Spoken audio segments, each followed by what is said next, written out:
ఎరా పొద్దున్న ఆమెకు ఆపరేషన్ అన్ను డబ్బులు సెట్ అయినాయా? అరే మామ, దాని గురించి రేపు పొద్దున మాట్లాడదాం రా. యారా అంత టెన్షన్ పడుతున్నారు, ఆ ఫోన్ ఎందుకు దాస్తున్నావు నువ్వు? నేనేం దాయట్లేదు మామ, రేపు పొద్దున మాట్లాడదాం అమ్మ గురించి. నువ్వు పదా. ఇద్దరిని చూస్తుంటే నాకేదో తేడాగా ఉందిరా. ఆ ఫోన్ ఇటు. అరే అరే దాంట్లో ఏమీ లేదురా.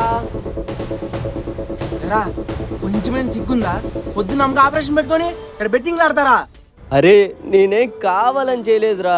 రేపు పొద్దున అమ్మకు ఆపరేషన్ జరగాలంటే 50,000 కావాలి. నా దగ్గర ఉన్నదే 10,000. ఎవరిని అడిగినా లేవంటున్నారు.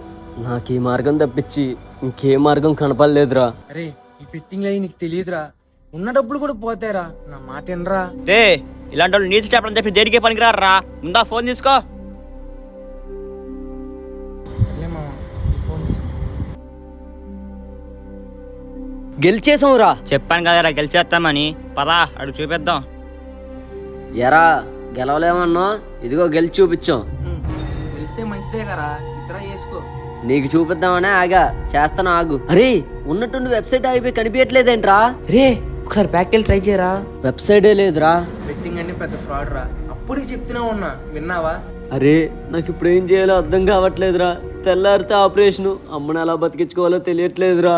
ఇలాంటిది ఏదో జరిగిద్దని చెప్పి నాకు ముందే తెలుసురా. అందుకే నా పనిని తాకట్టు పెట్టా. నీకు ఫోన్ పే కొరత చూడు.